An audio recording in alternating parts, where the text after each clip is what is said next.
Books on Tape presents The Queen of the Big Time by Adriana Trigiani, read by Cassandra Campbell.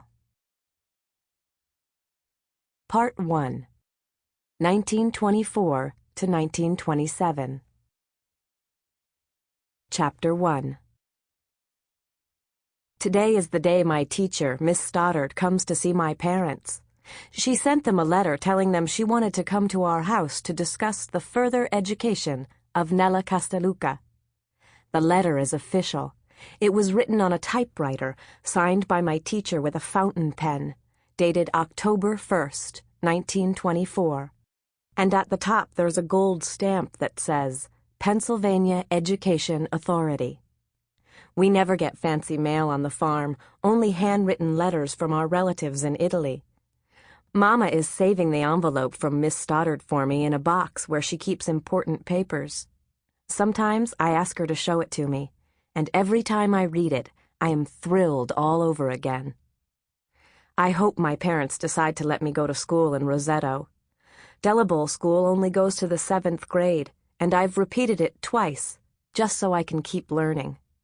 Miss Stoddard is going to tell my parents that I should be given the opportunity to go to high school in town, because I have great potential.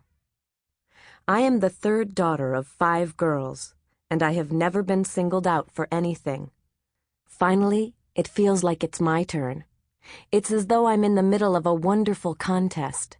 The music has stopped, the blindfolded girl has pointed to me, and I've won the cakewalk. I've hardly slept a wink since the letter arrived. I can't. My whole world will change if my parents let me go to school. My older sisters, Assunta and Elena, stopped going to school after the 7th grade. Neither wanted to continue, and there is so much work on the farm, it wasn't even discussed. I was helping Mama clean the house to prepare for our company, but she made me go outside because I was making her nervous. She's nervous? I don't know if I will make it until 2 o'clock. As I lean against the trunk of the old elm at the end of our lane and look up, the late afternoon sunlight comes through the leaves in little bursts like a star shower, so bright I have to squint so my eyes won't hurt. Over the hill, our farmhouse, freshly painted pale gray, seems to dance above the ground like a cloud. Even the water in the creek that runs past my feet seems full of possibility. The old stones that glisten under the water look like silver dollars. How I wish they were. I would scoop them up, fill my pockets, and bring them to Mama so she could buy whatever she wanted. When I think of her, and I do lots during the day, I remember all the things she doesn't have, and then I try to think up ways to give her what she needs. She deserves pretty dishes and soft rugs and glittering rings. She makes do with enamel plates, painted floorboards, and the locket Papa gave her when they were engaged.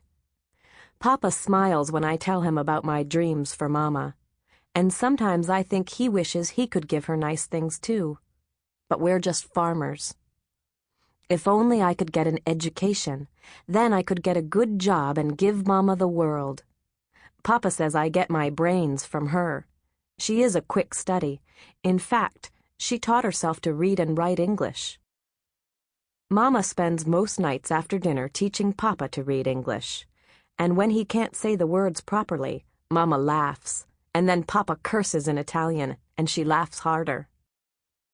I feel guilty being so happy, because usually this is a sad time of year, as the green hills of Delabole turn toffee-colored, which means that soon winter will come, and we will have the hog killing.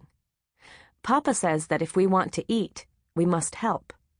All the chores around the killing used to bother me. Now I don't cry much. I just stay busy. I help stretch the cloth tarps where the innards lay in the smokehouse before they're made into sausage, and line the wooden barrels where the scraps go.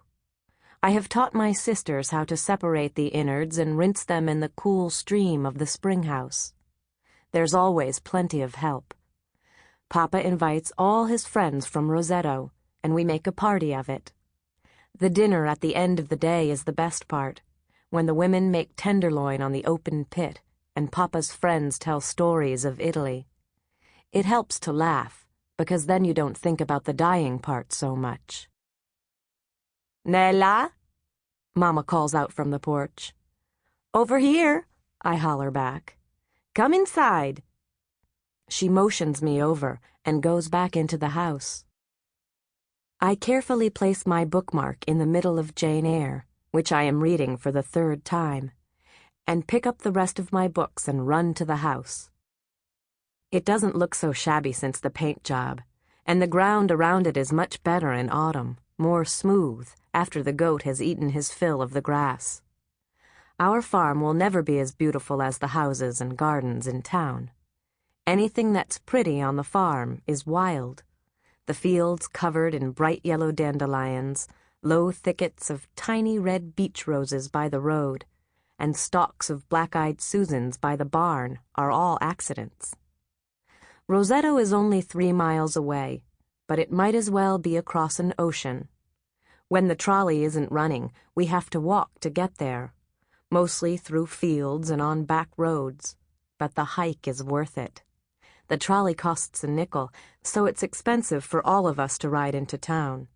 Sometimes Papa takes out the carriage and hitches our horse, Moxie, to take us in, but I hate that. In town, people have cars, and we look silly with the old carriage. Papa knows I like to go to town just to look at the houses. Roseto is built on a hill, and the houses are so close together, they are almost connected.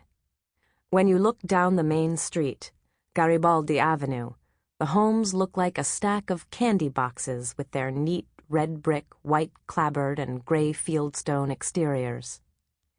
Each home has a small front yard, smooth green squares of grass trimmed by low hedges. There are no bumps and no shards of shale sticking up anywhere. Orange, yellow, and purple bachelor buttons grow along the walkways in rows. On the farm, the land has pits and holes and the grass grows in tufts.